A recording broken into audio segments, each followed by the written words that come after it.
Hello. സമ്പത്തുള്ളവർ സമ്പത്ത് കൂട്ടുവാൻ നിൽക്കുന്ന ഈ കാലഘട്ടത്തിൽ, അല്ലെങ്കിൽ മോട്ടിവേറ്റർമാർ സമ്പത്ത് ഒരുപാട് കൂട്ടുവാൻ പറയുന്ന ഈ കാലഘട്ടത്തിൽ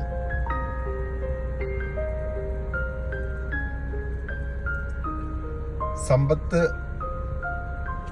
കുറക്കാൻ വേണ്ടി നോക്കുന്ന ഒരാളുടെ കാര്യമാണ് ഇപ്പോൾ വൈറലായിക്കൊണ്ടിരിക്കുന്നത്. സൗദിയിലെ സമ്പന്നനായ ഒരു വ്യക്തി തന്റെ സമ്പത്ത് പകുതി പാവങ്ങൾക്ക് വേണ്ടി എഴുതി വച്ചിരിക്കുകയാണ്. മക്കൾക്ക് വേണ്ടി ഭാഗം വച്ചപ്പോൾ അതിൽ പകുതി ഭാഗം, സമ്പത്തിന്റെ പകുതി ഭാഗം മക്കൾക്ക് വേണ്ടി അല്ല, പാവങ്ങൾക്ക് വേണ്ടി വെച്ചിരിക്കുകയാണ്.